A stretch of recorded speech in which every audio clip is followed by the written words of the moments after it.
ಕರ್ನಾಟಕ ಸೇರಿದಂತೆ ಅನೇಕ ರಾಜ್ಯಗಳಲ್ಲಿ ಭಾರೀ ಮಳೆಯಾಗ್ತಾ ಇದೆ. ವೇಗವಾಗಿ ಗಾಳಿ ಬೀಸುವ ಚಂಡಮಾರುತದ ಎಚ್ಚರಿಕೆಯನ್ನು ನೀಡಲಾಗಿದೆ. ಇದರಿಂದ ಕೆಲವು ಜಿಲ್ಲೆಗಳಿಗೆ ಭಾರತೀಯ ಹವಾಮಾನ ಇಲಾಖೆ ರೆಡ್ ಅಲರ್ಟ್ ಘೋಷಣೆ ಮಾಡಿದೆ. ಇನ್ನು ಕೆಲವು ಜಿಲ್ಲೆಗಳಲ್ಲಿ ಶಾಲಾ ಕಾಲೇಜುಗಳಿಗೆ ರಜೆಯನ್ನು ಘೋಷಣೆ ಮಾಡಲಾಗಿದೆ.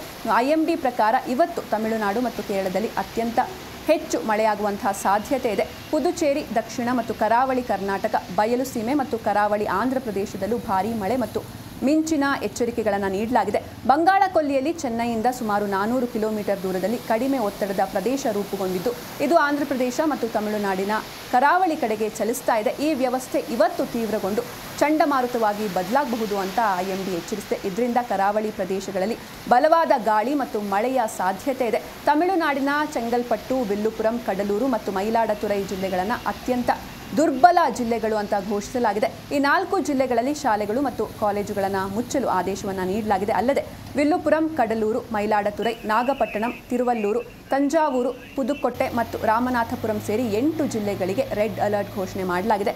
ಚೆನ್ನೈಗೆ ಆರೆಂಜ್ ಅಲರ್ಟ್ ಸಿಕ್ಕಿದೆ. ಪುದುಚೇರಿ ಆಡಳಿತ ಬುಧವಾರ ಅಂದರೆ ಇವತ್ತು ಶಾಲಾ ಕಾಲೇಜುಗಳಿಗೆ ರಜೆ ಘೋಷಿಸಿದ್ದು ರಕ್ಷಣಾ ತಂಡಗಳನ್ನು ನಿಯೋಜಿಸಿದೆ. ತಮಿಳುನಾಡು ಮುಖ್ಯಮಂತ್ರಿ ಎಂಕೆ ಸ್ಟಾಲಿನ್ ನಿನ್ನೆ ಎಲ್ಲ ರೀತಿಯಾದಂತಹ ಸಿದ್ಧತೆಗಳನ್ನು ಪರಿಶೀಲಿಸಿದರು. ಕೇರಳದಲ್ಲಿ 11 ಜಿಲ್ಲೆಗಳಿಗೆ ಯೆಲ್ಲೋ ಅಲರ್ಟ್ ಇದ್ದು ದಕ್ಷಿಣ ಒಳನಾಡಾದಂಥ ಅಂದರೆ ಕರ್ನಾಟಕದಲ್ಲೂ ಕೂಡ ಮಳೆ ಮುಂದುವರಿಯುತ್ತೆ.